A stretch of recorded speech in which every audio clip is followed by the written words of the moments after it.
మిమ్మల్ని లక్షాధికారులను గతంలో అన్నారు. ఇవాళ ఆడబిడ్డల్ని కోటీశ్వరులను చేయడమే మా లక్ష్యం. లక్షకి ఇవాళ విలువ లేకుండా పోయింది. అవునా?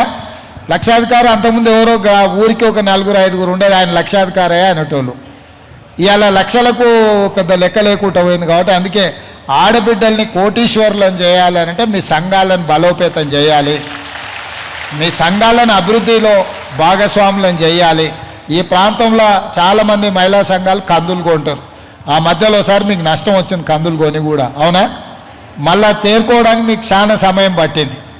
అందుకే ఐకేపీ ద్వారా మీరు కొనుగోలు కేంద్రాలు కానీ మీకు నగదు ఇవ్వాలని, మీకు బ్యాంకులో కూడా వడ్డీ వసతి అన్ని రకాలుగా మీకు లోన్ ఇచ్చే విధానాన్ని వడ్డీ లేకుండా మీకు ఇచ్చి మంచిగా మిమ్మల్ని నిలబెట్టాలనేదే ఐకేపీ సెంటర్లు ఇంకా బలోపేతం చేస్తాం. రాష్ట్రం నలుమూలల ఏ పంటలు వండినా మీ ద్వారానే కొనుగోలు చేయడానికి చర్యలు తీసుకుంటాము. అదేవిధంగా బట్టలు కానీ స్థానికంగా కుటీర పరిశ్రమలు లాంటివి ఏమేమి మీకు చేయగలమో మీరు ఆలోచన చేసి చెప్పండి. అధికారులు అందరు ఇక్కడ ఉన్నారు, చీఫ్ సెక్రటరీ గారు, మొత్తం రాష్ట్ర పరిపాలనా యంత్రాంగం అంతా ఇక్కడనే ఉన్నది. మీరు ఏం అడిగినా చెయ్యగలిగింది తప్పకుండా రాష్ట్ర ప్రభుత్వం మీకు అండగా నిలబడుతుంది, చేస్తుంది.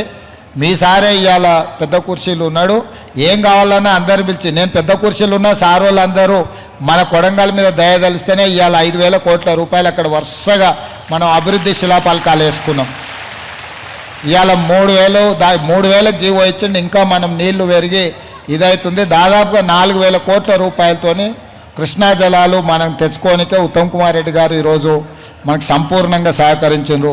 దాదాపుగా 500 కోట్ల రూపాయలతోని కోమటిరెడ్డి వెంకటరెడ్డి గారు మనకు అన్ని రోడ్లు ఇచ్చిండ్రు. సారు దామోదర్ సారు మనకు medical college, veterinary college, nursing college, అన్ని కాలేజీలను ఇవాళ మనకి ఇచ్చారు. ఇంజనీరింగ్ కాలేజ్ మనకు బడే చక్కగా లేకుండే. మన ప్రాంతంలో పిల్లలు చదువుకోవాలంటే ఏడికేడుకో పోయే పని ఉండే. తాండూరు పోవాలి, మహబూబ్నగర్ పోవాలి, నారాయణపేట పోవాలి, పట్నం పోవాలి, ఇట్లుండే. ఇవాళ అన్నీ కలిసి ఇంజనీరింగ్ కాలేజు, మెడికల్ కాలేజు, మహిళా డిగ్రీ కాలేజు, అన్ని కాలేజు, జూనియర్ కాలేజీలు అన్నీ ఎన్ని కావాలనో అన్ని, వెటర్నరీ కాలేజ్, అన్ని కాలేజీలు ఇవాళ చదువుకోనికే రాష్ట్రం నుంచి నలుమూలల. మనం గతంలో చదువుకోవాలంటే రాష్ట్రం అంతా తిరగాల్సి వచ్చేది. ఇవాళ రాష్ట్రంలో ఎక్కడున్న పిల్లలు కూడా ఇవాళ కొడంగల్కి వచ్చి చదువుకునేటట్టు ఇవాళ ప్రభుత్వం అన్ని అనుమతులు ఇచ్చారు. పెద్దలందరూ మన సంతోషంలో భాగస్వాములు కావాలని వాళ్ళు వచ్చిన వాళ్ళందరికీ కూడా గట్టిగా సపోర్ట్లతో మీరు స్వాగతం పలుకుతారు. Thank you sir. Thank you sir. ఒకసారి మళ్ళీ హాజమ్మ గారికి గట్టి చప్పట్లతోటి మనం కృతజ్ఞిద్దాం. ఒక జీవోకి కారణమైనరు, స్ఫూర్తి అయినరు, వారి యొక్క మాటలకే ఇప్పుడున్నటువంటి ముఖ్యమంత్రి గారు ఆ జీవోకి కారణభూతమైన గట్టి చప్పట్లతోటి ముఖ్యమంత్రి గారికి కూడా తెలియజేద్దాం.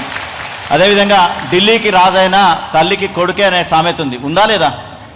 అట్లనే తెలంగాణకి ముఖ్యమంత్రి అయినా కొడంగల్కి మాత్రం బిడ్డనే, మీ కొడుకునే అన్నట్టుగా ముఖ్యమంత్రి గారు అన్నారు. గట్టి చప్పట్లతోటి చేయాలి. అందుకే ఈరోజు 4,400 కోట్ల రూపాయల అభివృద్ధి పనులు ఒకే రోజు శిలాఫలకాలేసి ఫౌండేషన్ చేసినటువంటి పరిస్థితి.